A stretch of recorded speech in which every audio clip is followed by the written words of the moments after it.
दोस्तों आज के इस वीडियो में हम डिस्कस करने वाले हैं आपके BSc third year 6 semester zoology के पेपर फर्स्ट का यूनिट फर्स्ट, जिसमें कि हम historical review of evolutionary concept से जुड़ा हुआ एक बहुत ही इम्पॉर्टेंट टॉपिक डिस्कस करेंगे। और हमारा आज का जो टॉपिक है वो है लैमार्किज्म, यानी कि हम आज के इस वीडियो में लैमार्क के जो नियम है, लैमार्क की जो थ्योरी है, उसके बारे में डिटेल से जानेंगे। तो जो लैमार्क की थ्योरी है वो किसके लिए दी गई है? इवोल्यूशन के लिए दी गई है। अब इवोल्यूशन होता क्या है पहले ये क्लियर कर लीजिए, क्योंकि बहुत से बच्चों को इवोल्यूशन ही कंसेप्ट क्लियर नहीं होता। तो सिंपल वे में मैं बताऊं तो इवोल्यूशन मीन्स होता है चेंजेस ओवर टाइम, यानी कि समय के साथ होने वाला परिवर्तन। तो जैसे मानव में ही चेंजेस हुए, जैसा कि हम सभी जानते हैं हमारे पूर्वज क्या थे, बंदर थे, और धीरे धीरे हमारा विकास हुआ, हमारे में चेंजेस हुए। तो ये जो चेंजेस होते हैं ये जनरेशन टू जनरेशन होते हैं। अब ये इवोल्यूशन हुए कैसे? इस इवोल्यूशन के लिए कुछ थ्योरीज दी गई, कुछ सिद्धांत दिए गए। तो हिस्टोरिकली देखा जाए तो जो 3 थ्योरीज है वो बहुत ही इंपॉर्टेंट है। पहला है लैमार्क थ्योरी ऑफ इवोल्यूशन, दूसरा है डार्विन थ्योरी ऑफ इवोल्यूशन, और थर्ड है डिवेरीज म्यूटेशन थ्योरी ऑफ इवोल्यूशन।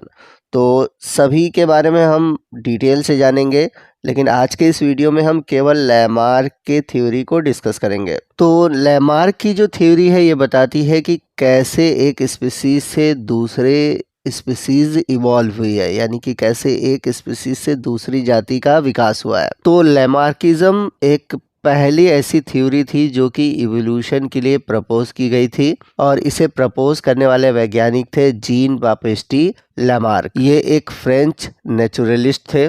इनका जो जन्म हुआ था वो हुआ था 1744 में, और इनकी मृत्यु हुई थी 1829 में। तो लैमार्क ने 1801 में सबसे पहले आउटलाइन दिया था अपने थ्योरी का, और इनके इस आइडिया को ट्रांसफॉर्मिज्म के नाम से जाना जाता है।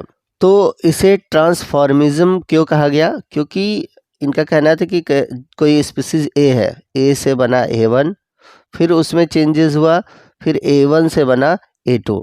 कहने का मतलब है कि जब स्पीसीज में चेंजेस हो रहे थे तो उसमें ब्रांचिंग नहीं हुई, एक लीनियर चेंजेस हुआ, एक क्रम से चेंजेस हुआ। तो ये लीनियर और प्रोग्रेसिव इवोल्यूशन के बारे में इन्होंने बताया। तो लैमार्क ने अपनी थ्योरी को प्रपोज किया था 1809 में, और 1809 में ही डार्विन का जन्म हुआ था। तो अगर लैमार्क की थ्योरी को देखेंगे तो इसमें आपको 2 प्रिंसिपल देखने को मिलेंगे। अब ये 2 प्रिंसिपल कौन कौन से थे?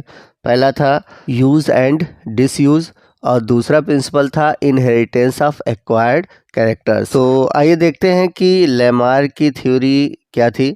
तो इनकी थ्योरी में कुछ पोस्टुलेट थे, यानी कि कुछ अवधारणाएं थी। सबसे पहला था इंटरनल वाइटल फोर्स। तो लैमार्क का मानना था कि सभी ऑर्गेनिज्म के अंदर कुछ इंटरनल वाइटल फोर्स होते हैं, कुछ अंदर पावर होती है, जिसके वजह से उनमें क्या होते हैं, नए स्ट्रक्चर या फिर नए चेंजेस देखने को मिलते हैं। और जो नए चेंजेस होते हैं वो इनके नीड के अकॉर्डिंग होते हैं। तो ये जो चेंजेस होते हैं सिंपल से कॉम्प्लेक्स की ओर होते हैं। लेकिन लैमार्क ये नहीं बता पाए कि वाइटल फोर्स थ्योरी है क्या। सेकेंड पोस्टुलेट था बॉडी साइज लार्ज। इनके अनुसार कि जैसे जैसे इवोल्यूशन होता है ऑर्गेनिज्म के बॉडी की साइज भी इंक्रीज होती रहती है। लेकिन आज के दौर में कुछ ऐसे भी एग्जाम्पल मिलते हैं जिसमें कि ऑर्गेनिज्म की साइज इवोल्यूशन के साथ साथ घटती है। तो ये चीज़ हम जब लैमार्क का क्रिटिसिज्म पढ़ेंगे तो वहाँ पर इस पॉइंट को हम डिस्कस करेंगे। थर्ड जो पोस्टुलेट था वो था fluctuation of environment and new needs. तो ये जो इन्वायरमेंट है ये डायनेमिक है, यानी कि समय के साथ आपको इसमें चेंजेस देखने को मिलते हैं, और ये जो चेंजेस होते हैं ये एडवर्स होते हैं, यानी कि कोई अगर जीव है तो उसके लिए मुश्किल होता है। तो अब उस मुश्किल एनवायरनमेंट में जीव में क्या होते हैं, वो चेंजेस होते हैं। अब ये चेंजेस कैसे होते हैं? क्योंकि उसके अंदर कुछ वाइटल फोर्स होते हैं, और उसी वाइटल फोर्स के द्वारा उस ऑर्गेनिज्म में चेंजेस होते हैं, उसके ऑर्गन, उसके बॉडी पार्ट में चेंजेस देखने को मिलते हैं, जिसके थ्रू जो ऑर्गेनिज्म है वह इन्वायरमेंट में अपने आप को एडाप्ट कर सके। फोर्थ जो पोस्टुलेट था वो था use and disuse of organ. तो इस पोस्टुलेट के अनुसार कि अगर किसी ऑर्गेनिज्म का कोई बॉडी पार्ट या ऑर्गेन कंटिन्यूअस यूज़ में आ रहा है तो उसमें और भी मॉडिफिकेशन होंगे, बदलाव होंगे। बट जो ऑर्गेन्स का यूज़ नहीं हो रहा है लंबे समय तक, वो धीरे धीरे क्या होंगे, लॉस हो जाएंगे, उनका कोई फंक्शन नहीं रहेगा और वो उनके शरीर से डिग्रेड हो जाएंगे, यानी कि ख़त्म हो जाएंगे। अगला कंसेप्ट था इनहेरिटेंस ऑफ एक्वायर्ड कैरेक्टर। तो इसके अनुसार ये था कि जिस ऑर्गेन का ज़्यादा यूज़ हुआ, ठीक है, उसमें ज़्यादा डेवलपमेंट हुआ, तो ये जो कैरेक्टर्स है इसको लैमार्क ने कहा एक्वायर्ड कैरेक्टर।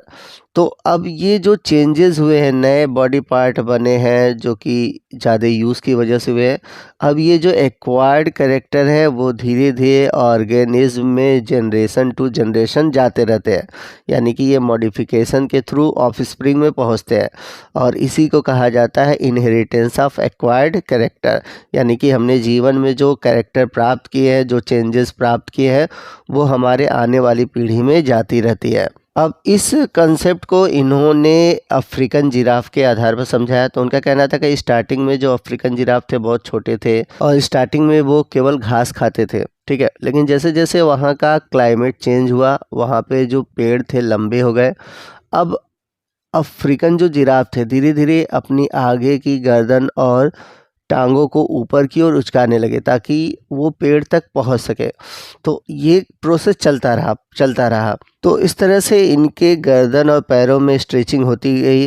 तो ये जो कैरेक्टर थे ये एक्वायर्ड कैरेक्टर थे और ये एक्वायर्ड कैरेक्टर धीरे धीरे इनके जनरेशन टू जनरेशन चलते गए और इस तरह से जो बौने जिराफ थे इनसे लंबे गर्दन वाले जिराफ बने। आइए नेक्स्ट हम बात करते हैं कि लैमार्क की थ्योरी की क्यों आलोचना हुई।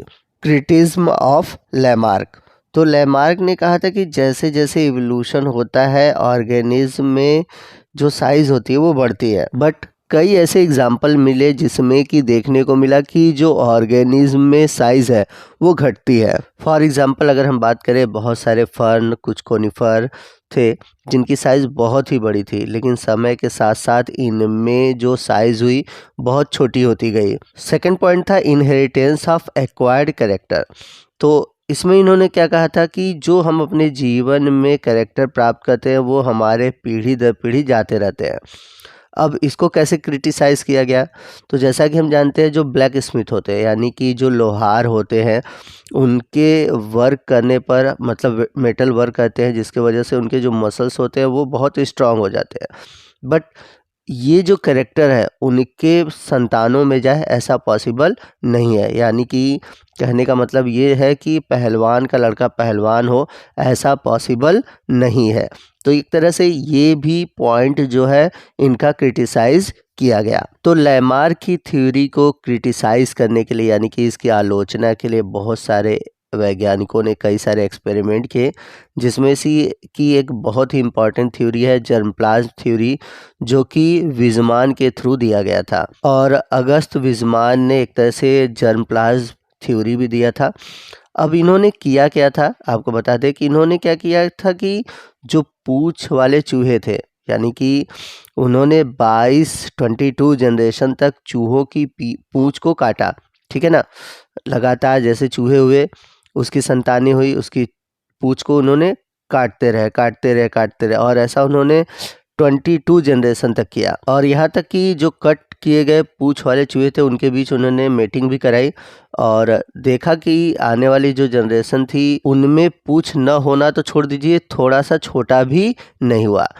अब ये जो कंसेप्ट था, ये जो एक्सपेरिमेंट था, ये सबसे ज़्यादा क्रिटिसाइज़ करता है लैमार्क की थ्योरी को।